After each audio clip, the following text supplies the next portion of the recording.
Monsieur va bien, il avait une bouteille d'eau auprès de lui, il s'hydrate correctement. Terminé pour Social 9409. La France traverse un des mois de mai les plus chauds jamais enregistrés et parmi les plus vulnérables aux épisodes de forte chaleur, les personnes sans domicile fixe. Vous avez bu de l'eau? Oui, ça va. Vous avez mangé quelque chose un peu? Vous avez rien mangé? Les risques pour les personnes, enfin pour tout le monde en cas de forte chaleur, mais pour les personnes à la rue qui ne se protègent pas, c'est le coup de chaleur. Ça se traduit souvent par des vertiges, des rougeurs, comme un coup de soleil en fait. La personne généralement elle va être un peu somnolente, plus très bien réagir. Elle va avoir mal à la tête, elle peut aussi avoir des nausées.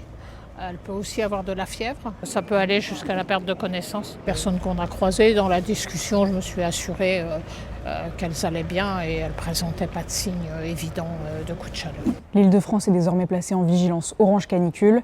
En conséquence, la Croix-Rouge augmente ses maraudes pour prévenir les risques. D'après mon expérience, il y a autant de risques, voire plus de risques en période de chaleur. Les personnes qui sont vulnérables peuvent ne pas bien mesurer le risque. Parfois, comme ils vivent tout le temps dehors, ils peuvent ne pas se rendre compte de la dangerosité d'être exposés aux fortes chaleurs. Le conseil qu'on peut donner aux personnes qui verraient quelqu'un dehors exposé à la chaleur, c'est de s'assurer que cette personne répond bien et encore bien tonique, répond bien aux questions et de lui conseiller de se mettre à l'abri. Et puis si la personne est susceptible d'avoir eu un coup de chaleur, eh bien, c'est d'appeler le 15.